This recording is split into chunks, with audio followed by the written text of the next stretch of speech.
Yo guys, what is up? Moxie here in our Path of Exile 2 video, and today GGG officially revealed all of the ascendancy nodes. If you didn't see, basically there was a bunch of leaks going on. People were data mining the game, and they decided to just get upfront about it and reveal all of the ascendancies. Today we're going to be talking about them, giving a brief overview and some of my thoughts on them. Hope you guys enjoyed the video. Let's get right into it. So to start us off on Sorceress, on the right side, at one node, we've got exposures you inflict lower the affected resistances by an additional 20%. It's a pretty massive damage increase, especially if you're dealing lots of elemental damage. Then our next node here is Tempest Caller, grants skills Elemental Storm, which creates an Elemental Storm whenever you critical hit. This is at a target location, and it's based on your highest elemental damage type for the hit. So if you're using like 3 different elements, whatever is the highest of the hit will trigger the storm. Hits which do not deal elemental damage will not trigger the storm.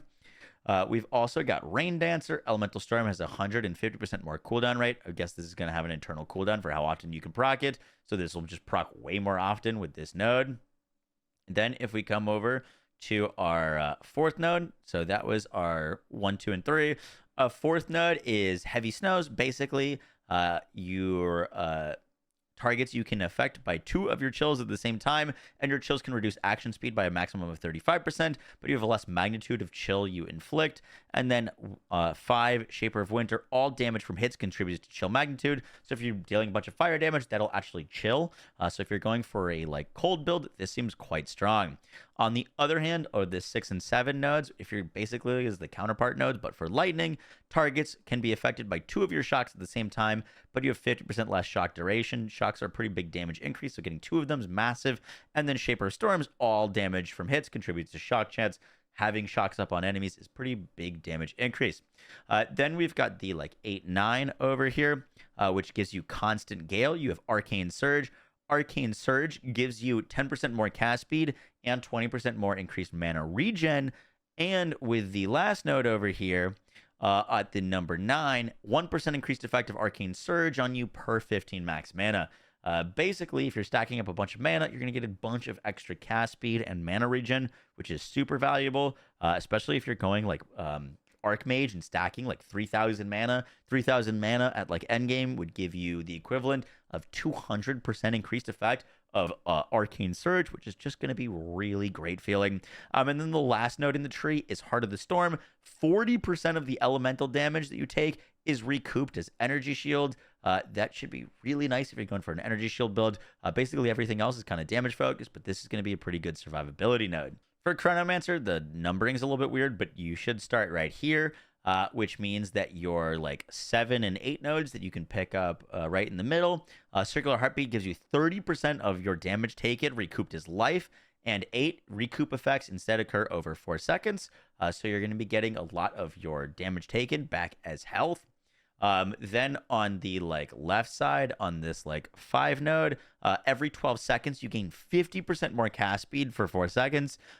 This isn't going to be up all that often, but it's 50% more cast speed when it is up, and you could kind of time a boss rotation during those 4 seconds to dish out as much damage as possible. Then with the 4 node going down, you get Temporal Rift, which passively leaves after image of your recent past. Cast this spell to return to your old after image. So basically, if you in that 50% increased cast speed window, dump all of your mana, you can just cast Temporal Rift and get all of your mana back, or all of your cooldowns back. With number 3, Time Freeze, you're going to be able to freeze everything around you and freeze all the enemies. With the 1 skill over here, your skills have a 33% chance to not consume a cooldown when used. And then with our number 2 skill here, you get Time Snap, manipulates time, resetting the cooldowns of your other skills. So basically, you've got a way to get a bunch of damage in a window, spam all your skills, but all your skills don't have a chance to consume a cooldown. If you do consume a cooldown, then you can Time Snap to go to reset all of your cooldowns, and then spam all of your things, and then Temporal Rift to go back in time before you spend Time Snap to go spam like more skills. Chronomancer seems like you're going to really want to pair like high cooldown, high damage skills together to be able to get the most like advantage of them. Maybe use Hourglass support and your ability to deal high burst damage in a window and then get all of that burst damage right back seems really powerful. Next, we get the Warrior and the Titan Ascendancy. This looks like, honestly, might be one of the strongest ascendancies in the game. And that has to do with our number 5 node here. Just starting from the middle, going to number 4, we get a carry chest, which adds 20 inventory slots. Nice quality of life, nothing too crazy. Hulking form is where it gets insane. This is a 50% increased effect of your small passive nodes. By the time that you're endgame, you're going to have like 120 passives, and maybe like 90 of those are going to be small passives.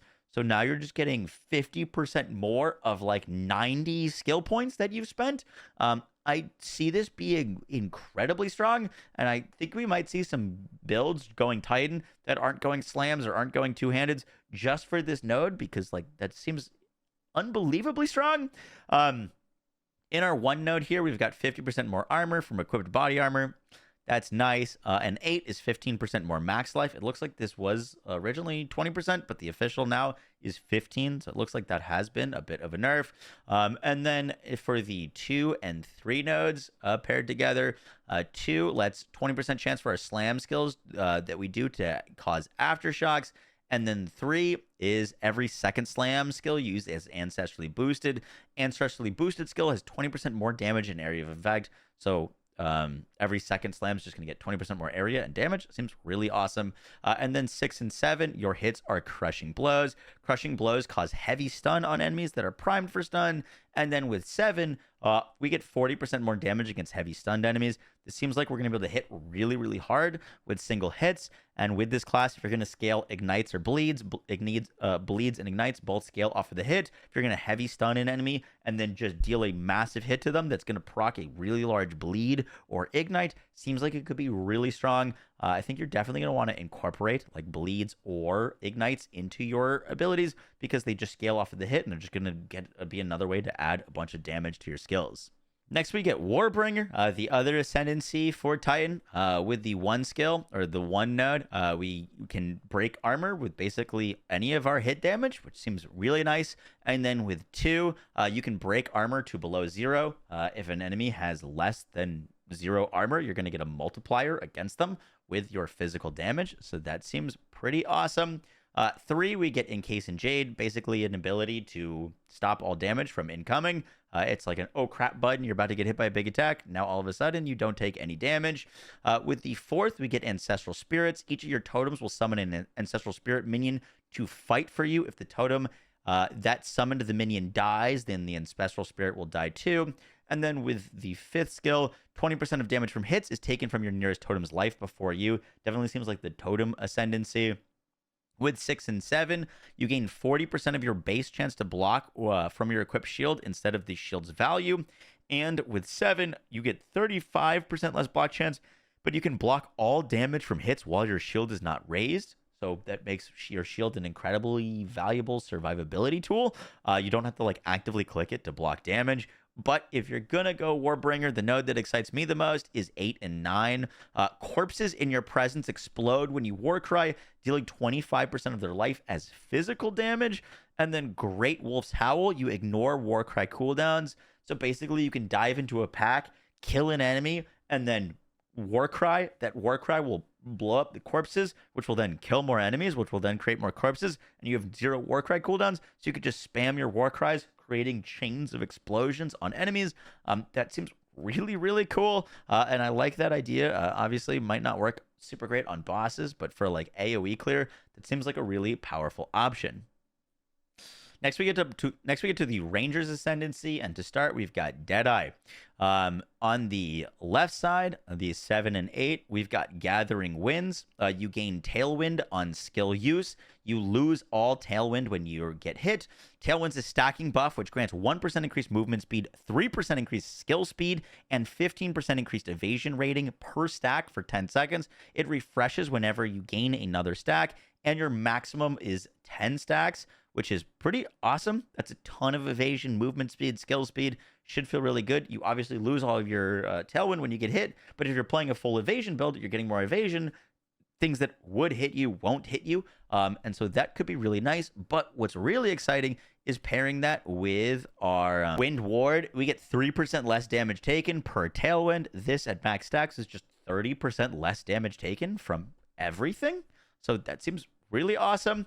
And then on this 6 side, we get, you can apply an additional mark. Marks are going to be pretty valuable. They do seem to have a different limit than curses. So you can get called shots for 2 marks and then Whisper of Doom for an extra curse. That seems pretty powerful.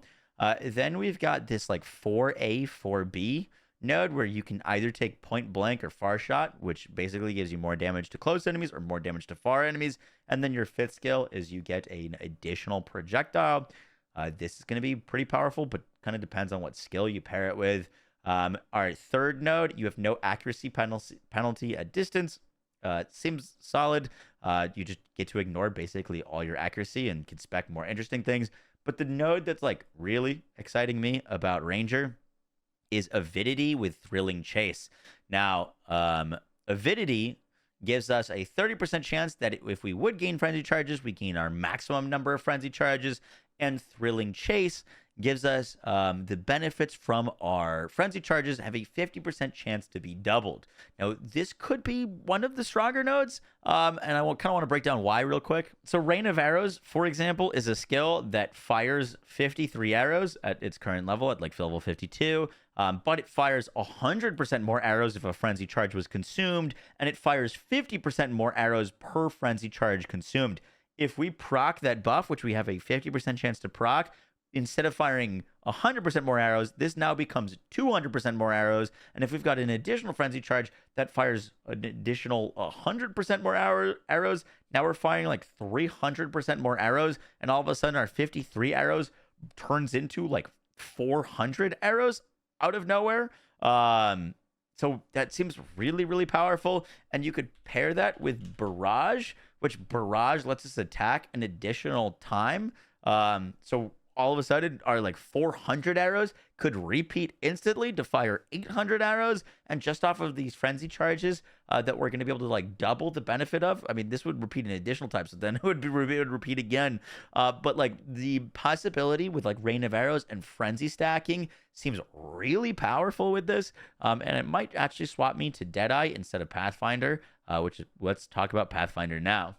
So Pathfinder on the bottom, our 7 node, we get 30% less movement speed penalty when using skills while moving, and Relentless Pursuit is our speed is unaffected by slows. Not like the most exciting nodes. At 6, Traveler's Wisdom, it grants us 5 passive skill points. That's basically like 1 extra notable. I don't fully understand why Traveler's Wisdom is 5 passive skill points, which is like kind of underwhelming. And the like Titan node is 50% increased of small passive skills, which is like affecting like maybe 90 nodes. That seems a little unbalanced, but you know, it is what it is. And then we've got our flask here, basically brew concoction. We get a concoction that consumes our mana flask charges to throw a like explosion flask that is going to deal a bunch of different things depending on like what you link it to. I think poisonous concoction is probably the most like going to be used. It does poison, and it also has increased poison effect on the poisons that it applies. We've also got our contagious contamination, where our most damaging poison on enemies you kill is spread to other enemies within 1.5 meters. It's a little underwhelming because it's only 1 poison spread, and we're probably going to have like 12 poisons. And then for overwhelming toxicity, the number of poisons we inflict on enemies is doubled. This is just straight up double damage for poison. Definitely Pathfinder's best node, in my opinion. If you're going to go a poison build, I think this is basically a must-have. And then lastly, we've got our 1 and 2 node. 50% more flash charges gained, which is pretty nice because, you know, there's only 2 flasks in PoE, and they basically like tripled up all the flash charges because there's a few nodes. So that's going to give us a lot of flask sustain, but with enduring elixirs, our life flask effects are not queued when unreserved life is filled, and life flask effects do not queue. So basically, we're going to be hitting our life flask, which we're basically going to have infinite of, and it's going to constantly heal us. And even if we're at full health, if we lose health, the flask effect will continue. It'll keep healing us. In Path of Exile 1, this node exists, and it's very powerful for sustain, but in Path of Exile 1, this reduces your life flask healing. In Path of Exile 2, we don't reduce any life flask healing. We're just able to constantly keep that healing up. This seems very, very powerful for Pathfinder Ascendant, for like survivability. And I think if you're going to go poison, you would just go this 4 node, and this 2 node would fill up all of your nodes. I really think that like this entire side is completely underwhelming, but I do think that this side's pretty cool. I do wish that these things were a little bit more enticing, though. Next up, we get to Witch and Blood Mage. This is actually, I think, the ascendancy that I am most excited for. I don't know how I'm going to play it, but I love dot builds. Part of the reason why I wanted to play Poison Pathfinder. And there's some pretty crazy things that Blood Mage is doing. So first off, you have to go Sanguimancy, which means your skills gain a base life cost equal to base mana cost. So if you have a skill that costs 20 mana, it's going to cost 20 life. But with life remnants, while active enemies you kill have a chance to spawn a life remnant, and critically hitting a target spawns a life remnant every few seconds. Picking up a life remnant will grant you life, which can overflow your max life. So we're going to be getting a bunch more life. And then 10% of our spell damage is leached as life. That seems incredibly powerful, and I think the largest source of leech that we've seen so far. With the third skill over here, Open Sores, curses have infinite duration. It seems relatively nice, but the node that I'm most excited for here is Blood Barbs. You gain 10% of your damage as extra fizz damage, and your elemental damage also contributes to bleeding magnitude. So we're going to be able to bleed or increase bleed with elemental damage. That seems very, very cool. You'll be able to go, like, I was kind of thinking about going like Cold Comets. Cold's freezing, it has high crit chance. We go crit damage, and then all of a sudden we've got enemies freezing and bleeding. Could be really interesting. With our 5 node on the left here, Gore Spike, we get 1% increased crit damage bonus per 40 life. We're going to be really incentivized to go crit with this. Sunder the Flesh, our base crit hit chance for spells is 15%. This seems incredible if you're going to be using low base crit chance spells like fire and lightning spells. If you go cold on average seems to have a higher base crit chance, so I don't think you'd need this if you go cold. Grasping Wounds gives us 25% of our life loss from hits is prevented. Then that much life is lost over 4 seconds instead. In Path of Exile 1, there's a flask called Progenesis that basically has this effect. It's like 50 divines right now. The last time I checked, it's incredibly expensive, and you just get it as an ascendancy node. Basically, if you're going to get one shot, you're basically going to be taking that damage over time instead of instantly. So you have a lot more chance for that life leech from your spells to kick in and heal you and survive. And then Crimson Power, you gain energy shield from your equipped body armor as extra maximum life.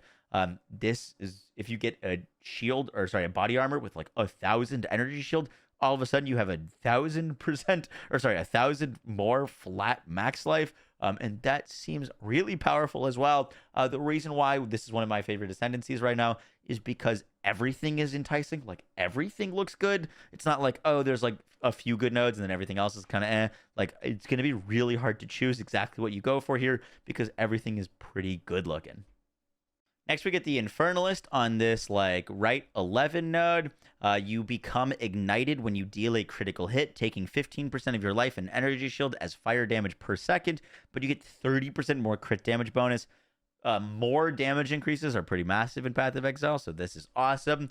You are going to be taking a lot of damage anytime you crit, but it says you become ignited. It's possible that maybe you could use like charms to ignore this ignite, and then you just get 30% more crit damage. I'm not sure if that would be how that works, but that seems like a pretty solid node. Then for the 10 node here on the right, you get a Infernal Hound. 20% of the damage from hits is taken from your Hellhound's life before you. That seems pretty solid, just in our survivability tool and an extra minion that you can actually scale. Then we go down this branch to the 7, 8, and 9. 7 gives us Infernal Flame, which replaces our mana. Basically, anytime we're using spells, we're going to be building up Infernal Flame. If we reach max Infernal Flame, we take damage, and we lose Infernal Flame when we're not in combat.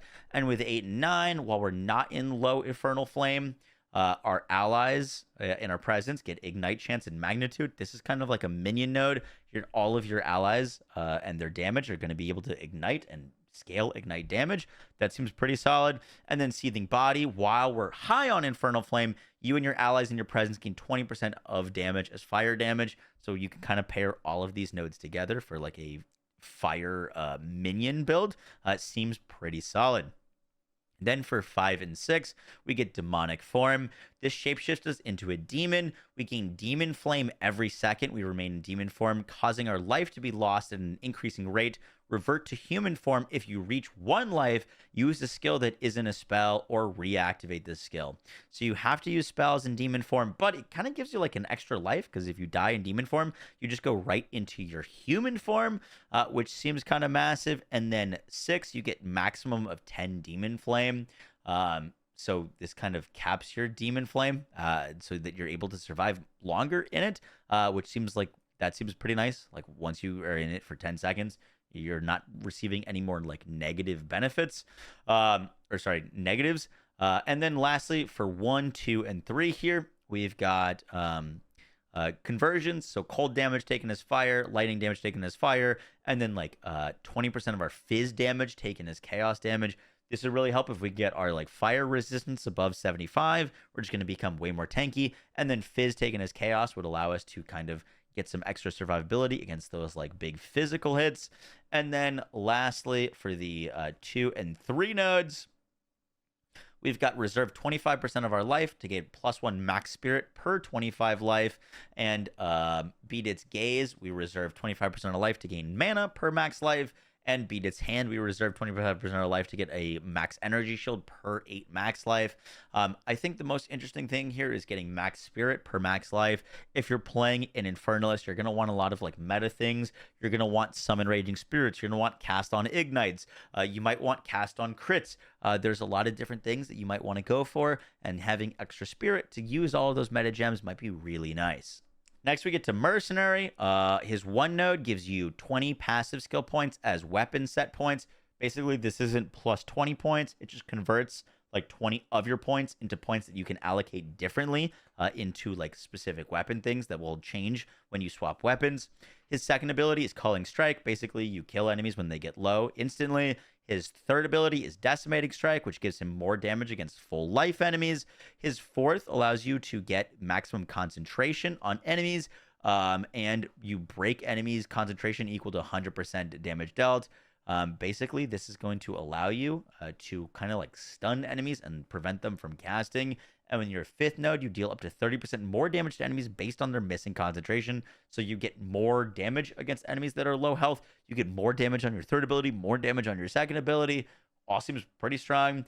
Your 6 and 7 is all about Sorcery Ward. Sorcery Ward gives you a barrier which takes elemental damage from hits until depleted, and then the barrier instantly recharges to its full value a short time after it stops taking damage or is fully depleted. And with your 7 ability, you get a 50% increased effect of Ward, and it recovers faster. So you're going to have a bunch more survivability from elemental damage attacks. And then lastly, your 8, you have a 10% chance for enemies you kill to explode, dealing 10% of their max life as fizz damage, and that chance is doubled against undead and demons. Obviously, if you kill an enemy and they explode, that could kill another enemy and then chain explosions. I think this skill is going to be really helpful if you're mainly using crossbow skills. Crossbow skills inherently don't have a lot of AoE, but if you're shooting crossbows and they're causing AoE explosions, you're just going to get so much more utility and fill out some of the weaknesses of crossbows inherently. So I really, really like that node. With Gemling Legionnaire, you start out with 10%. With Gemling Legionnaire, on the left side, you get 10% quality of all skills. They said quality is kind of like an endgame scaler for gems, so that seems really nice. Implanted Gems gives you +1 level to all of your skills, which is crazy. And then the 3 and the 2 nodes, you get 30% less cost of skills, but your skill gems have 30% more attribute requirements. So all of your things just cost less. I think that's going to be less spirit cost, less life cost, less mana cost. That sounds quite nice. And then +2, I already said 2, plus was +1 to level of all of your skills. Then we go to 4 and 5. You gain 3 additional skill slots, and with 5, you can use 2 copies of the same supported gem in different skills. That's massive. For example, if you're going to use a grenade build, you want a lot of grenades to get thrown, so you use like multiple projectiles, but you could only have that on one grenade. This would allow you to use like multiple projectiles on 2 grenades, which seems very powerful. Third, I'm just gonna say infusion. This gives you plus max res, which for like your gems you're using, which is just going to give you even more survivability. Adaptive capability. Your attribute requirements of gems can be satisfied by your highest attribute, and with 8, your inherent bonuses from intelligence, strength, and dexterity are doubled.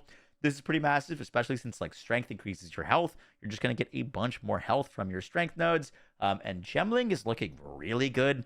This is kind of an ascendancy that it's obviously not tailored towards like any sword sort of build. You could kind of go Gemling and go for any build you want, whether you wanted to use like a two-handed weapon, maybe you wanted to do a minion build. Everything here is just going to let you get a little bit more creative with the build that you're going. And so this seems kind of like a blank slate that you could insert any kind of build you want to go into, which seems really cool. Next, we get the Invoker Monk. On the top right, we've got 1 and 2, which gives you a bunch of spirit based off your energy, shield, and evasion rating on your body armor. And you cannot gain spirit from equipment. This is going to be really nice because spirit's going to be able to have an influence on the amount of like meta trigger things you're able to use. And with 2, your evasion rating also grants fizz damage reduction, but you get 40% less evasion rating. As a monk, you're going to be pretty up close to enemies, and getting some evasion rating for as fizz damage reduction seems insane for survivability. You're just gonna get a ton more damage reduction, and you can stack evasion. So normally the downside of evasion is that you avoid most hits, but when you do get hit, you get hit by a truck. Now you can avoid most hits, and then when you do get hit, it hardly hurts you because you've just got so much damage reduction. The third skill is meditate. You channel to recharge your energy shield, which can overcharge your energy shield up to maximum. That's double your maximum. That seems pretty nice. Your 4th skill and your 5th skill are both kind of like either cold or lightning, kind of depending on what you want to use, with Blizzard giving you extra cold damage, and you can proc chilled grounds. And then with the 5 side, you get extra damage as lightning, and you create shocked grounds. And then your 6th skill grants you Unbound Avatar.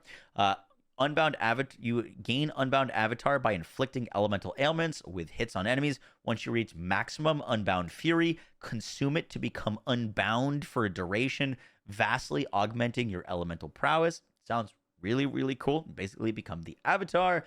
Your 7th skill, Meta Skills, gain 35% more energy.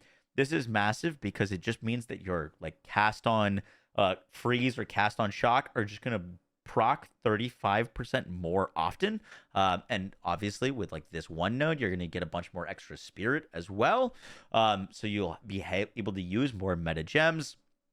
With our 8 and 9 here, critical hits ignore non-negative enemy monster elemental resistances. That's incredible. Elemental resistances are the like one of the number one ways to reduce damage, and if you're critting, you're just ignoring resistances. And then with 9, you get elemental expression on melee critical hits, which creates fiery explosions, an arcing bolt of lightning, or an icy wave of projectiles. The chance for an explosion is proportional to your strength, for a bolt proportional to your dexterity, and a wave proportional to your intelligence. So like whatever you have more of, you can kind of control. If you're gonna be sending out like bolts or like waves, for example. And lastly, we've got the Acolyte of Chayula. For our 1 and 2 over here, we get Mana Leech is instant, and you cannot recharge Energy Shield. Mana Leech Mana Leech effects also recover Energy Shield. This seems really good on paper, but in the skill tree, there isn't many sources, if not any sources, of flat Mana Leech. So even if you're leeching mana, we don't really know how much you're going to be able to leech. There was some gameplay on this, and like the monk just like wasn't leeching much mana. Didn't look all that impressive. Obviously, if you get a bunch of mana leech, this is going to be incredibly powerful. But I do think that this is like slightly being overhyped. I guess we'll see. Then with Chayula's gift, we get 10% to max chaos res, and our chaos res is doubled. That seems really powerful. Chaos res usually is something that's pretty difficult to get a bunch of when you're at endgame. Then with our 4th, we get reality rending. This gives us basically different chances to deal different amount of extra chaos damage, with the craziest one being a 7% chance to gain 100% of damage with hits as extra chaos damage. I think this, if you're going to use a skill that's just like hitting one enemy, one enemy, one enemy, is going to be pretty mid. But if you're going to use a skill that hits a ton of enemies or hits very quickly, this could be really cool because you just have a chance to basically net out a whole bunch more damage. With our 5th and 6th skill here, we get Into the Breach. Into the Breach creates a breach around you, allowing you to see nearby flames of Chayula. You're considered to be in a breach while this skill is active. And then these flames of Chayula get you a bunch of different bonuses. If you pick up red ones, you get the ability to leech 7% of your max life. Blue gives you mana leech, and then purples grant you a stacking buff, granting you 7% of damage as chaos for 5 seconds, and that stacks up to 10 times for 70% chaos damage. That actually seems really good so far. I think that's the most impressive node that I've read through. And then 6, your effects and durations of Flames of Chayula is doubled on you. So now all of a sudden, this is like 140% chaos damage. I actually thought this Ascendancy didn't look very good until that node. That actually is pretty impressive. And then over here, we've got our 7, 8, and 9. This is going to give you Embrace the Darkness. Basically, you lose all spirit, but you gain darkness, and you're going to get a bunch of darkness reservation. And then this gives you 1% of your damage as extra chaos damage per 20 unreserved darkness. This at like max rank or max levels, like basically 30% more extra chaos damage. But with Inner Silence, that's 50% reduced darkness reservation duration. So you should be able to have this bonus up more often.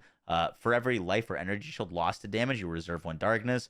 So if you're getting reduced darkness reservation duration, you're going to be able to kind of stay at max darkness for longer, and that'll give you more damage from Grasp of the Void. I think this is kind of underwhelming compared to the like buffs from Into the Breach. But yeah, that is our Acolyte of Chayula. After looking through all of the ascendancies, the ones that I am personally the most excited for, just going from top to bottom, are I think the sorcerer stuff looks really cool. I think it's gonna be really strong. It doesn't excite me as much, to be honest. Titan with the like 50% increase small passive nodes is insane. I'm really excited to how that's gonna look. I'm very excited for Avidity and the Thrilling Chase combo with like Deadeye and Rain of Arrows. That seems really powerful, and you can get Tailwind to go really fast and get a bunch of DR. That looks really cool. Blood Mage might be my #1 ascendancy. Just basically getting the ability to inflict bleeds with spells, and then all of your elemental damage, increasing that bleed damage, as well as leech, as well as crit damage bonus, as well as doubling your life. Like everything here just looks really good. Gemling Legionnaire is pretty cool. I don't have like a specific build that I would use in mind with that. And I also think Invoker Monk looks really cool. Getting evasion as fizz damage, getting the ability to have your meta skills triggering way more often, and your crits ignoring resistances. There's just a lot of things that excite me about this class as well. Acolyte of Chayula was something I wasn't excited, or I was excited for, then I wasn't. And actually, this breach stuff does look pretty cool. But I think I'd rather go Invoker Monk, honestly, even though I really like Chaos stuff.